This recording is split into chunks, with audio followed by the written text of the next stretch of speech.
Bon, ben, ceux qui veulent rester, on peut parler un peu du film. Euh, Juste peut-être avant de vous donner la parole, le- l'idée de Pasolini quand il fait ce film-là, c'est de dire les gens que je filme, cette population n'a pas la culture, ne sait pas écrire et ne peut pas s'exprimer. Donc je vais le faire à leur place. L'idée c'est, je ne parle pas de eux, je parle comme eux ou pour eux.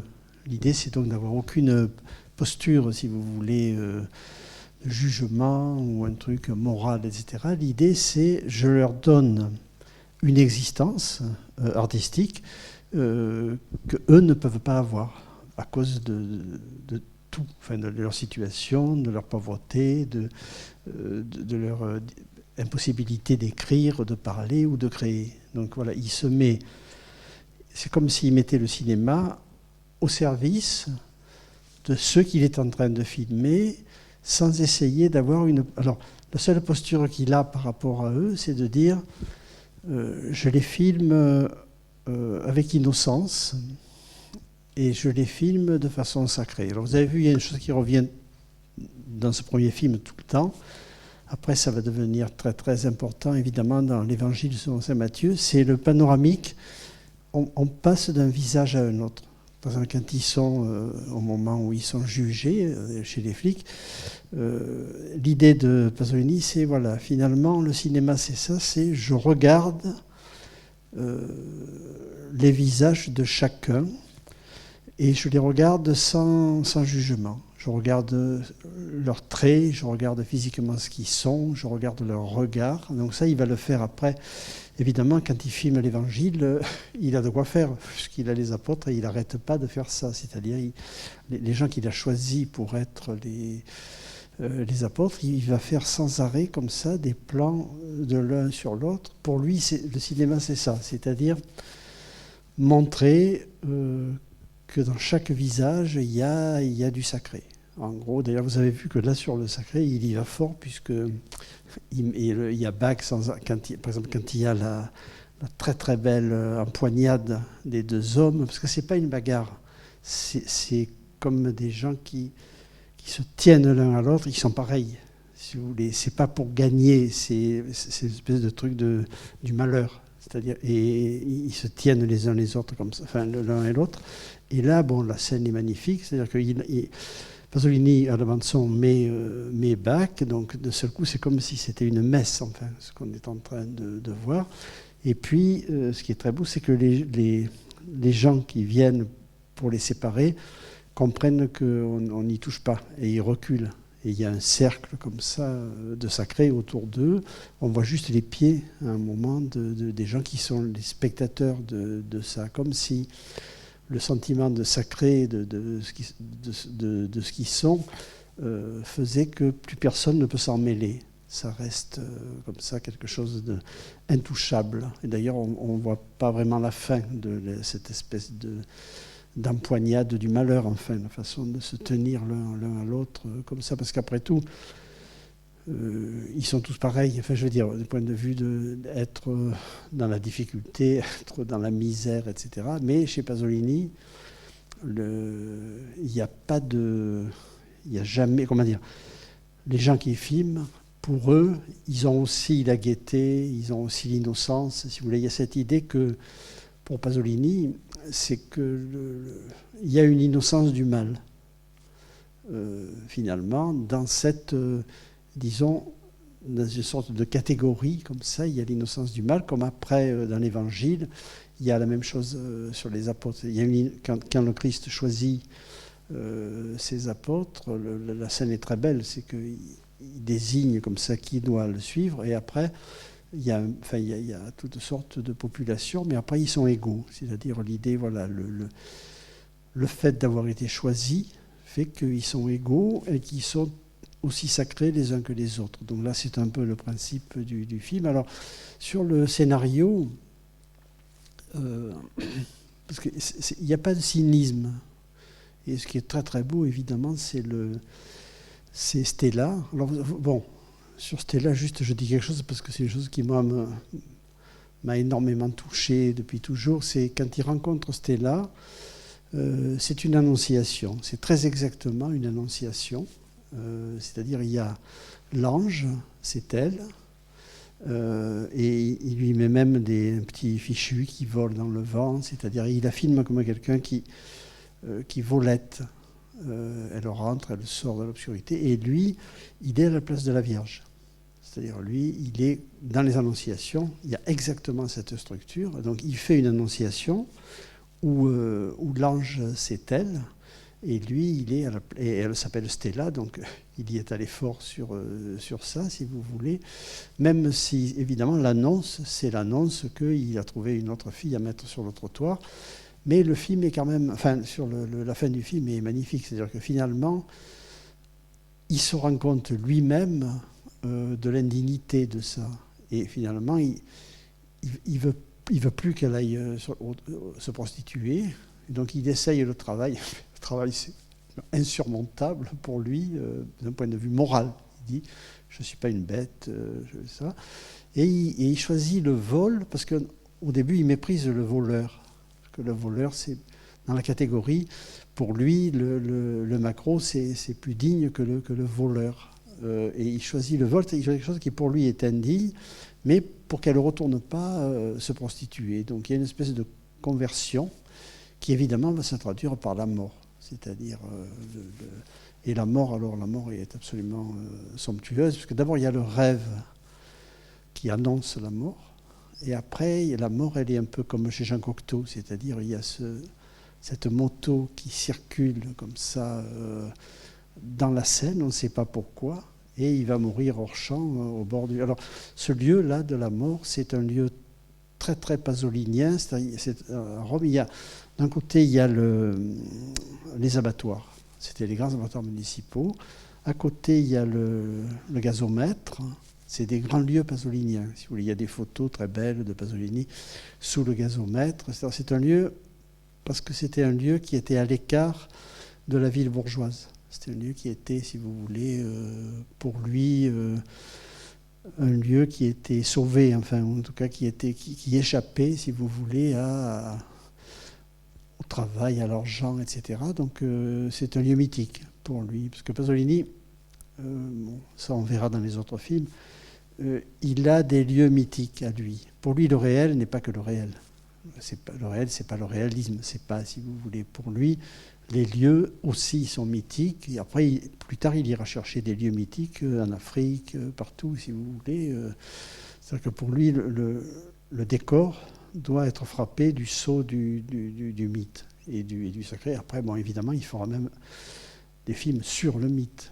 Là, pour le moment, il est dans une posture où il filme encore de façon, on pourrait croire, réaliste, mais déjà, il y a le mythe, et déjà, il y a les lieux que lui a consacrés, si on peut dire. Alors, déjà, dans ce film, il y a une chose qu'on va retrouver après dans les autres films, si vous voulez. Pour Pasolini, il y a un lieu qui est fondamental, il y a la ville, parce qu'à Rome, c'est comme, à Rome, si vous voulez...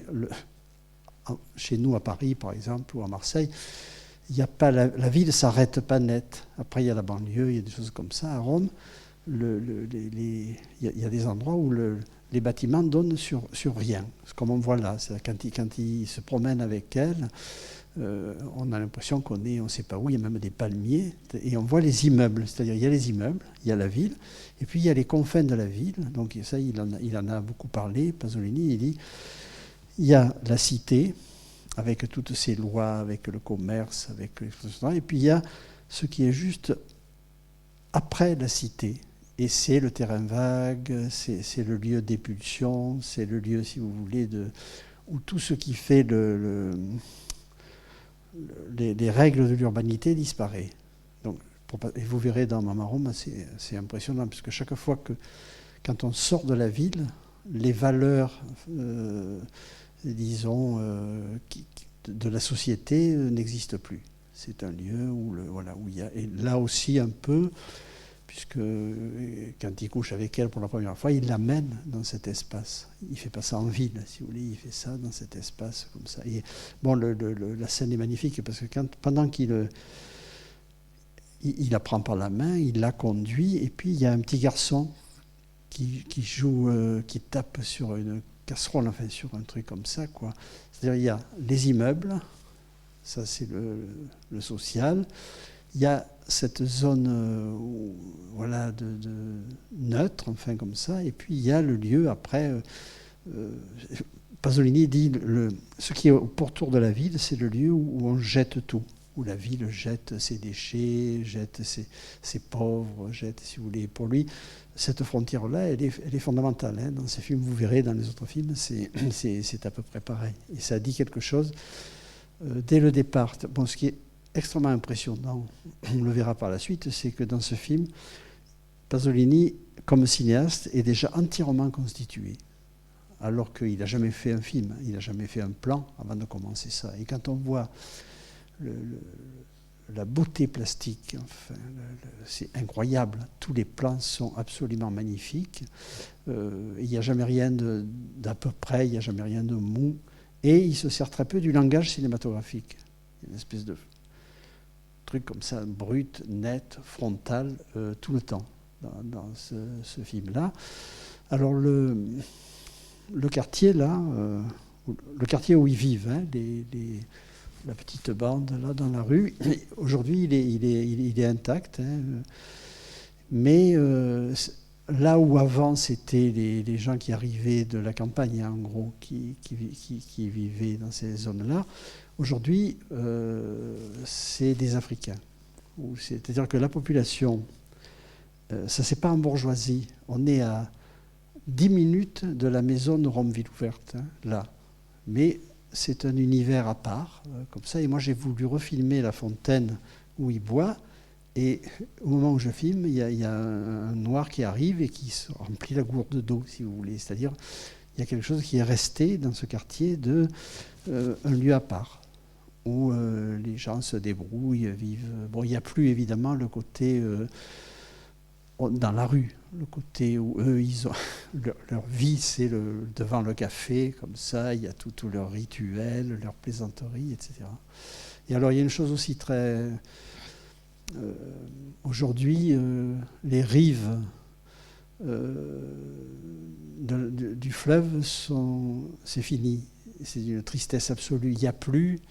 Là, vous voyez, quand on est sous le pont Saint-Ange, il y a cet endroit où ils mangent, ils dansent, etc. Ça a totalement disparu. Le bord du fleuve est nettoyé. On ne peut même plus y aller. Il y a très peu d'endroits où on peut y aller, alors qu'avant, c'était vécu. Et c'était aussi un non-lieu. C'était un lieu comme ça où il y avait les jeunes. Et il y avait absolument une population qui trouvait sa place là, et y compris... c'était un lieu aussi de drague homosexuelle. Et maintenant, ça ne peut plus être ça, puisque c'est fermé. En gros, si vous voulez, ça a été assaini. Parce que le fleuve à Rome, ça a toujours été un truc un peu maléfique. Parce que pendant très très longtemps, il y avait des crues, si vous voulez, ça faisait du mal. Donc ça a été aménagé, mais il n'y a plus rien. C'est-à-dire, c'est absolument... c'est d'une très grande tristesse aujourd'hui. Ça, et il y a presque personne qui va. C'est pas comme à Paris où il y a les pistes cyclables et tout ça. Le fleuve reste un peu maléfique aujourd'hui. Bon, à vous de parler, je parle beaucoup trop tout seul. Donc il y a un micro. Oui.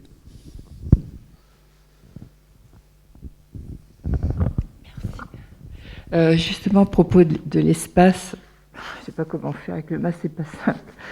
Je voudrais savoir, vous qui avez l'air de bien connaître Rome et ce coin, ce quartier, j'arrive pas à saisir la distance entre la partie habitée avec le bar et justement ce terrain où on les voit souvent se promener. Voilà. Oui. C'est pas réaliste, hein, ça. Ah. Je veux dire que le quartier, y a pas, à côté, il n'y a pas tout ça. Il n'y a pas le non-lieu, si vous voulez. C'est-à-dire qu'il a raccordé ce quartier où ils vivent avec des choses qui sont assez éloignées. Ah oui, c'est ça. C'est pas... Voilà. Ouais. Si vous y allez dans le quartier, si vous cherchez le terrain vague, il n'y est pas. Ouais. Parce que c'est pris dans la ville, vraiment. Donc le terrain Ah. vague, il est allé le chercher ailleurs, aux confins de la ville. Voilà. Oui, donc ça a été construit pour le film, en fait, cette relation entre... C'est comme Cocteau. Quand Cocteau prend des lieux différents et il les colle, enfin, pour nous faire croire qu'ils sont à côté, on sait bien qu'ils ne sont pas à côté. Le geste poétique est le même, c'est-à-dire la ville que Pasolini construit dans son film, c'est pas la ville réelle. C'est des morceaux de la ville réelle qu'il soude très arbitrairement comme ça, parce que pour lui, c'est sa poétique, si vous voulez. C'est-à-dire pour lui, la poétique, elle se fait à partir de lieux, et si ces lieux sont loin, il s'en fout, il les colle, en gros. Bon, il y a quelque chose de... Enfin, il y a un texte de Foucault qui parle de ça, de l'hétérotopie, c'est-à-dire, en gros, on peut construire un espace avec des réalités qui sont loin. Et c'est le fait de les raccorder qui crée une ville qui finalement est à la fois très vraie, le quartier il est comme ça, et à la fois très imaginaire, puisque les raccords ne sont pas les bons, y compris alors à la fin, la mort d'Agathon, et je m'étais amusé, enfin pour le film que j'ai fait sur ça, je voulais refaire tous les plans. C'est-à-dire, je filmais les plans que lui avait filmés, et au moment où je filme l'endroit où soi-disant il est mort, je m'aperçois qu'il a complètement renversé le pont, c'est-à-dire que là où on croit qu'il meurt, en fait il filme la mort et tout ça de l'autre côté, parce qu'il voulait avoir le gazomètre, c'est-à-dire que pour lui, l'espace réel ne compte pas. Ce qui compte, c'est l'espace poétique que lui construit à partir des morceaux d'espace réel qu'il connaît par cœur et qu'il trouve dans la ville. Voilà.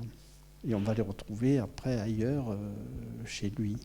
Donc il y a une vraie poétique de la ville, mais au sens où pas poétique. Et dans ce film, bon, c'est quand même assez... Il n'y a rien de la ville... il n'y a rien de la ville des touristes, ou il n'y a rien de la ville économique, il n'y a rien.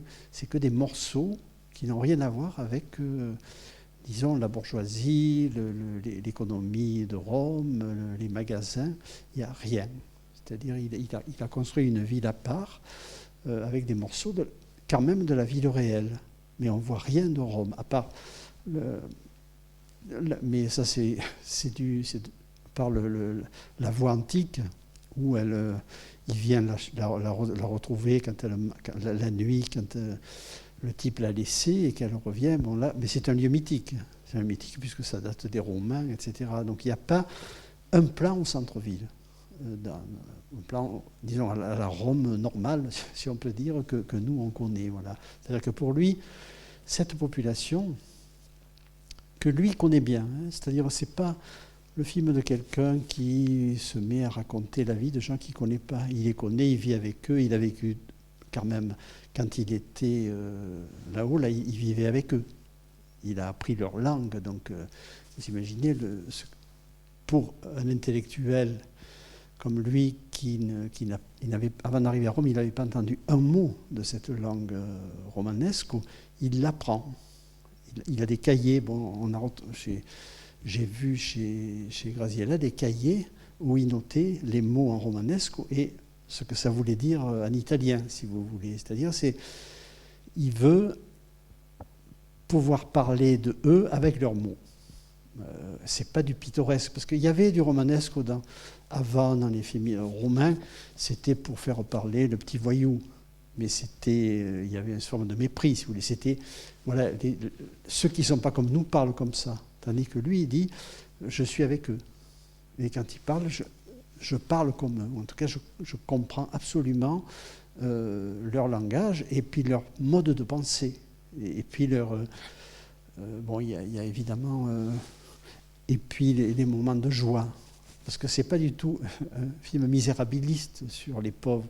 C'est même quand ils crèvent la faim, qu'il leur reste plus qu'1 kilo de pâtes, il y a de l'humour, il y a de la distance, il y a quelque chose d'un peu, si vous voulez, il y a de l'humanité. Ils ne sont pas soumis au statut social dans lequel ils sont.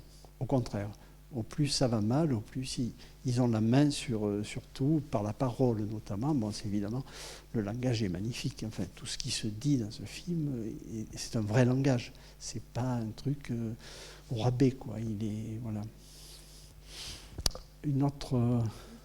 Je veux juste rajouter une chose. Vous aviez dit que Pasolini était allé faire quelques voyages en Afrique.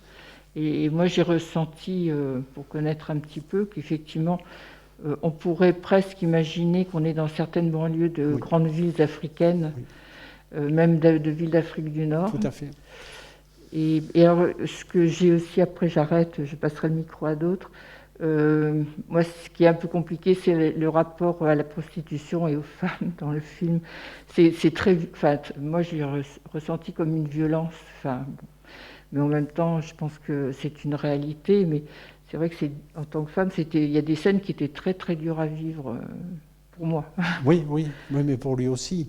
Je veux dire, oui, j'imagine, oui, bien sûr. On ne peut pas dire qu'il fait l'apologie de quoi que ce soit. Oui, mais il dit, voilà, c'est ça.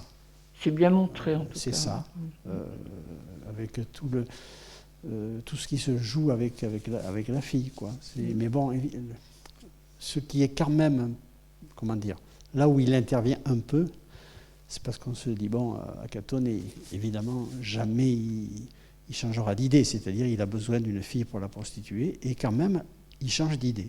Il ne veut plus qu'elle se prostitue. Et c'est très inattendu par rapport à ce qu'on voit du personnage avant. En plus, il est assez retors pour la récupérer, etc. Elle est absolument consciente.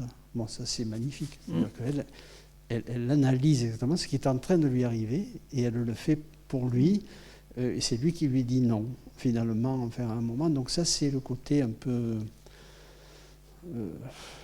comment dire, il y a un peu de salut du personnage d'Akatone, et à cause de ça, mais c'est un salut très rapide, puisque tout de suite il meurt. En tout cas, ça veut dire que le fait de changer un peu dans sa tête par rapport à cette fille fait qu'il meurt tout de suite. Voilà. C'est comme si son identité se diluait, quoi. Il peut plus être Akatone, puisqu'il est devenu quelqu'un qui respecte... cette fille, enfin, les autres se moquent de lui en disant il est amoureux, etc. Quoi. C'est ce qui est sans doute vrai, même si, évidemment, en parole, il garde une espèce de distance comme ça par rapport à elle, quoi.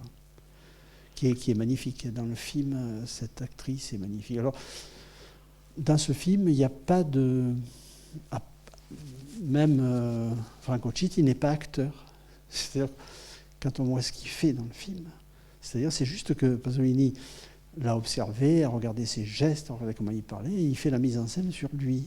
Donc ce type, après, il va devenir acteur, puisque après, il va continuer à jouer chez Pasolini et ailleurs, si vous voulez. Après, mais là, il a attrapé comme ça, quoi. Et c'est pareil à peu près pour tous les personnages.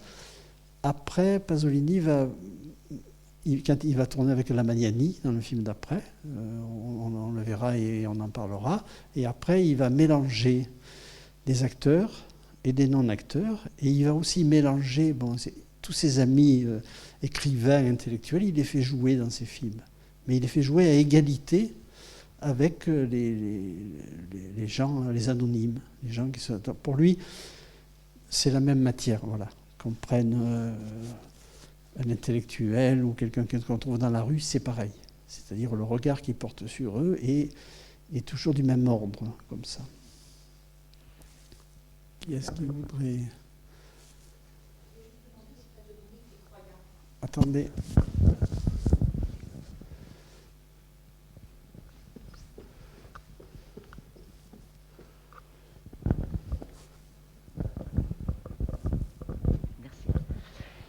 Oui, donc j'étais tout à fait d'accord avec la dame là sur le fait qu'en tant que femme, c'est presque insupportable au départ, et que Akatone, il justifie son refus du travail par un côté libertaire.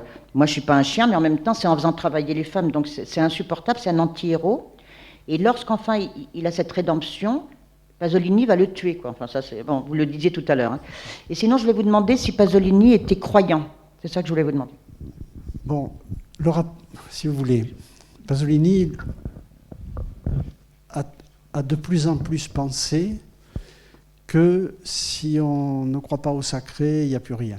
En gros, c'est que le sacré est vital pour lui, mais sauf que c'est, comment dire, le fait qu'il croyait au sacré ne voulait pas dire qu'il était croyant au sens de croire en Dieu. Et quand il a fait l'Évangile selon saint Matthieu, qui est quand même un film d'une beauté incroyable, hein, sur le Christ et sur, si vous voulez, il y a eu une grosse bagarre en Italie sur est-ce que ce film était catholique ou pas. Or, il est très...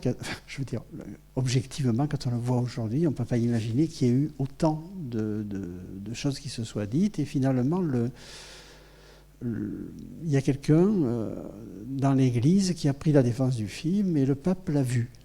C'est-à-dire que le film a été reconnu. Il a eu le prix de l'Office catholique à l'époque et ça a provoqué beaucoup de disputes italiennes. Or, il le méritait, le prix. Je veux dire, c'est quand même pour moi le plus beau film sur le Christ qui existe. Faut vraiment, enfin, je parle pour moi par rapport à ce sujet-là, quoi. Mais comment dire, Pasolini avait besoin du sacré.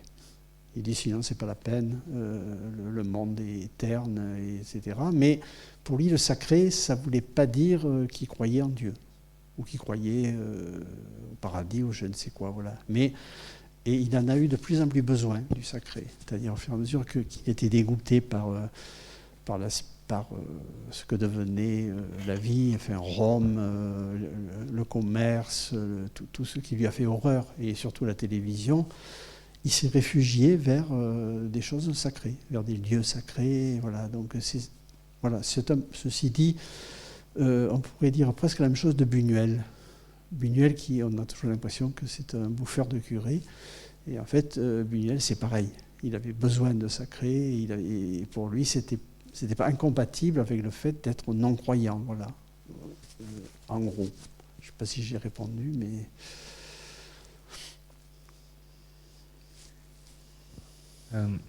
Juste, je te passe le micro juste après, Vincent.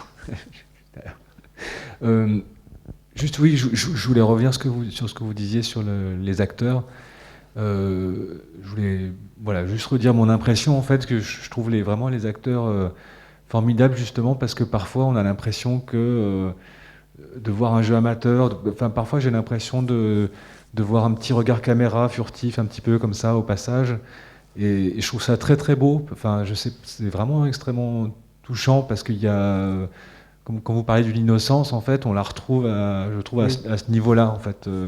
Et qu'en même temps, ça n'empêche pas toutes les scènes d'être très justes. Oui, parce qu'il y a des scènes, parce que c'est des gens qui sont comme ça. Ça veut dire que leur auto-ironie, le fait de se moquer des autres et d'eux-mêmes, ça fait partie d'eux. C'est-à-dire que du coup, il y a des regards caméra. C'est-à-dire, à un moment, c'est comme s'il disait à Pasolini, on se moque de nous-mêmes. Enfin, il y a un truc comme ça. Il y a une complicité un petit peu quelque part qu'on perçoit. Et tout à fait. Très belle. Et juste, je voulais juste aussi, pareil, quoi, une impression. Quand on revoit en fait justement vous disiez que dans ce film-là il est déjà constitué, enfin son style est déjà là en entier et en fait c'est un film de 59 ou 60 je crois et moi j'ai revu récemment quelques films italiens de l'époque et je me dis que je sais pas, j'ai revu les films d'Antonioni. Il y avait comme l'Aventura ou des choses comme ça, et en fait, ou des Fellini, en fait, et je trouve que il y a eu quand même des cinéastes qui sont apparus en quelques années, en fait, oui. Et qui ont dû représenter quand même un choc esthétique, je veux dire, au cinéma, vraiment incroyable. Et déjà, ça me sidère, tout simplement, quand on pense à d'autres époques. Et je voulais savoir, en fait, quel rapport avait Pasolini avec la nouvelle vague française, par exemple. Parce que Godard a sorti son film pas très longtemps avant ou après, je ne sais pas. Avec Qu'est-ce Godard, qu'est-ce qu'il pensait de oui. la nouvelle vague? Quels étaient ses rapports avec, Bon, avec Godard? Pasolini trouvait qu'ils étaient trop théoriciens, si on peut dire. Enfin, qu'ils étaient un peu trop théoriques. Parce que lui, finalement, son idée, c'est pas parce que je suis un intellectuel que je dois faire un cinéma théorique. Le cinéma doit être brut. Et c'est très brut, finalement, les plans qu'il fait dans ce film. Et donc, évidemment, il avait une totale admiration pour le cinéma de Godard. Mais du coup, il s'en méfiait. Il ne voulait surtout pas faire des choses qui auraient pu ressembler à du Godard. Et après, leur histoire a été un peu mêlée, puisqu'ils ont fait tous les deux un film dans le même film à sketch. Et c'est un des plus beaux films de Pasolini, c'est La Ricotta. Et après, il y a eu l'histoire, si vous voulez, d'Anne Wiazemski. C'est-à-dire que quand Pasolini a voulu montrer une jeune fille de la grande bourgeoisie dans Théorème, il demande à Godard s'il peut faire retourner Anne Wiazemski. Et elle est magnifique dans le film. C'est-à-dire, il y a eu, comme souvent au cinéma, il y a des échanges qui passent par les acteurs.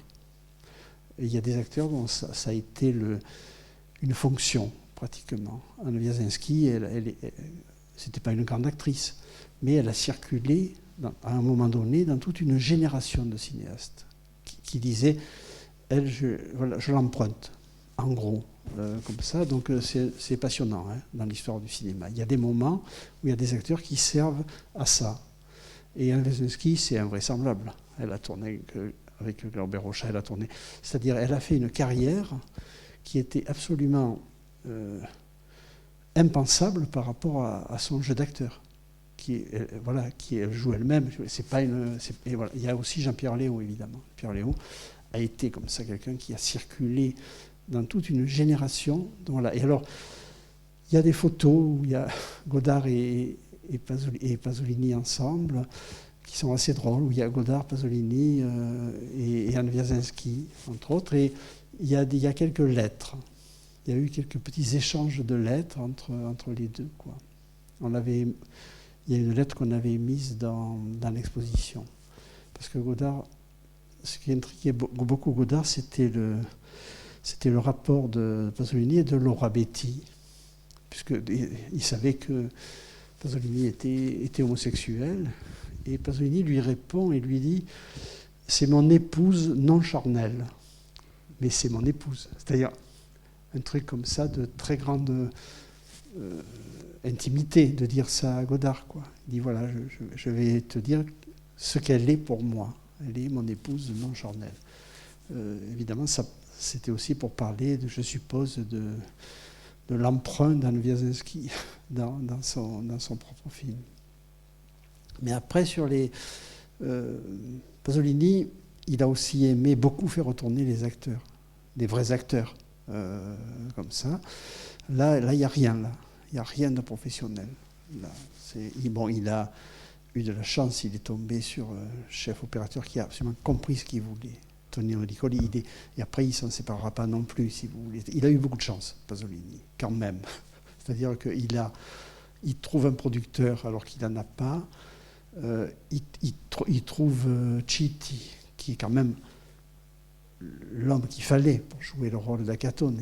C'est pas un acteur, il est très beau, enfin, il a tout pour lui, quoi, par rapport au rôle comme ça. Donc, il le choisit, c'est tout. Comme ça, il le trouve dans la vie et il le choisit. Et il tombe sur le chef-op dont il avait besoin, qui n'avait pas peur de faire des plans très longues focales. C'est des choses assez... à l'époque, c'était très mal vu dans le cinéma. Les gens qui travaillaient aux longues focales, Godard, pour lui, c'était l'horreur de travailler à la longue focale. Pas que Godard, les cinéastes un peu de l'époque, il y avait une morale du cinéma, ils ne disaient pas la longue focale. Antonioni n'a jamais touché à une longue focale, enfin en gros.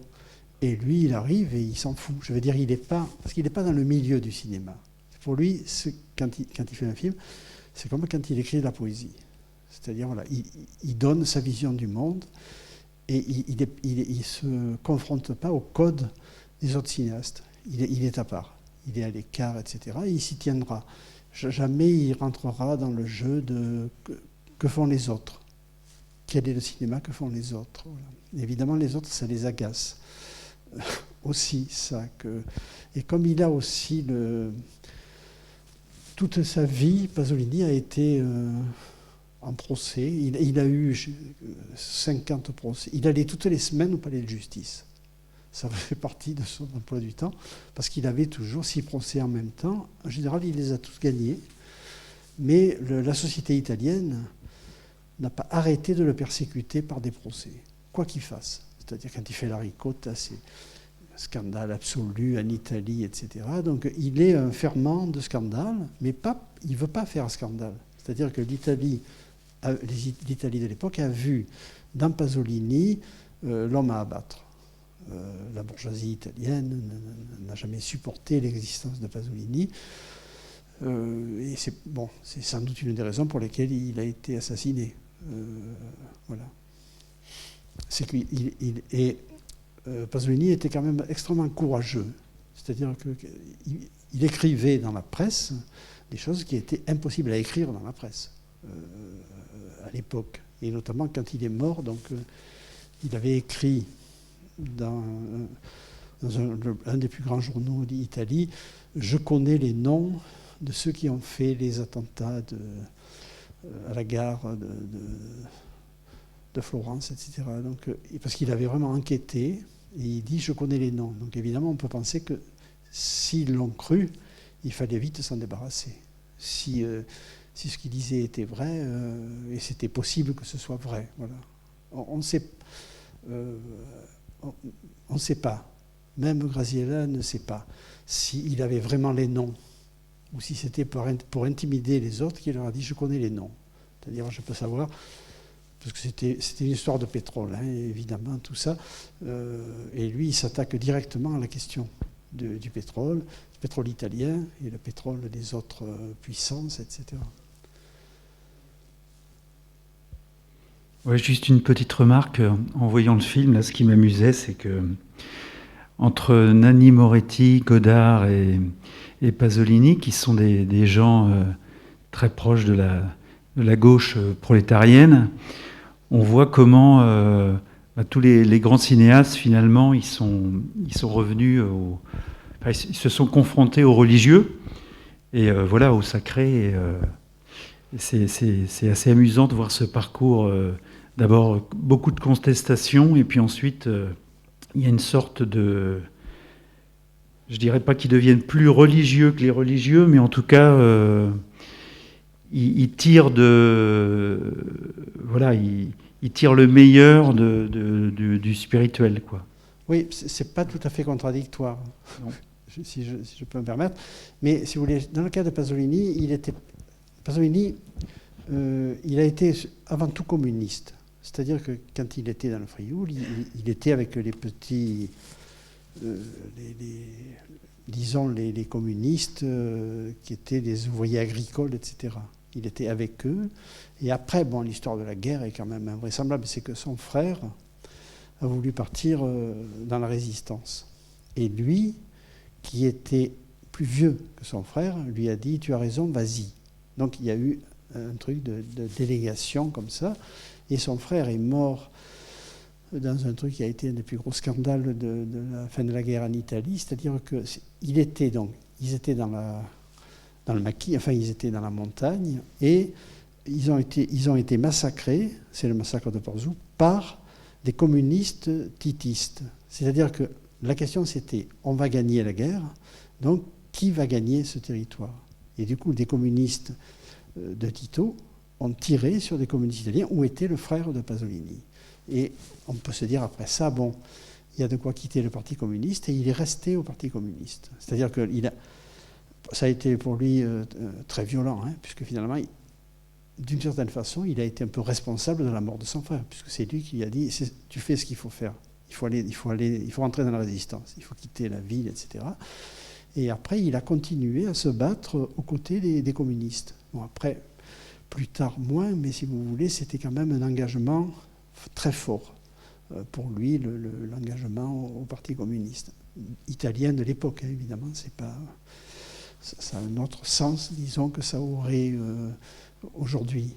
Voilà, alors que Godard, lui, il a été de droite, puis d'extrême gauche. Il n'a jamais eu l'ancrage, si vous voulez, communiste pour lui. Et par contre, Moretti, lui, oui. Moretti a été très, très engagé avec les communistes, longtemps, très longtemps.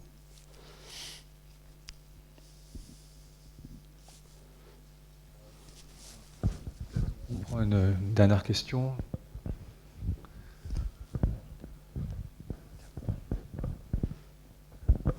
Oui, c'est une question très courte. En fait, je pense qu'on peut classer le film dans la droite lignée du néoréalisme italien de l'après-guerre, mais il me semble qu'il y a une chose qui le différencie, c'est la permanence de cette musique de Bach qui est extrêmement douce pendant tout le film.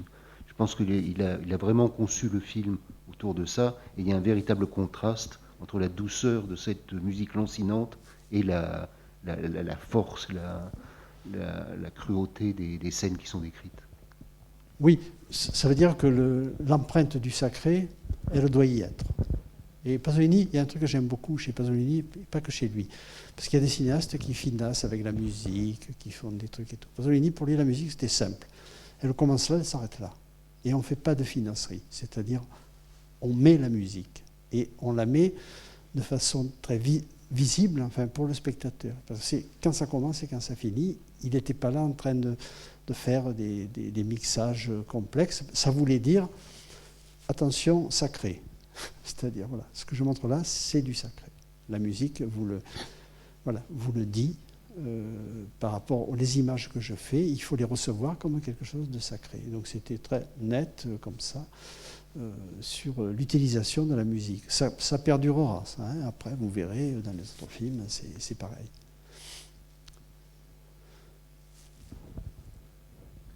Alors, je ne sais pas, peut-être qu'on peut s'arrêter là pour ce soir et se donner rendez-vous avec Mama Roma. Voilà. On a encore beaucoup de séances pour parler de Pasolini. Donc si vous avez des questions, gardez-les. Non, Bon. Une question ici. Ah, alors une toute dernière, Martine. Désolée, merci. Oui, j'ai l'impression qu'il y avait du fil barbelé sur la place devant la maison où installée Stella. Et il y a bien un endroit où on voit du fil barbelé, où Oui. je l'ai rêvé. Oui. Non, c'est du métal en tout cas. C'est du métal. Voilà. Mais ce n'est pas des fils barbelés au sens d'une prison. Donc ouais. Mais si vous voulez, l'idée quand même, c'est que c'est des lieux circonscrits. C'est des lieux qui sont...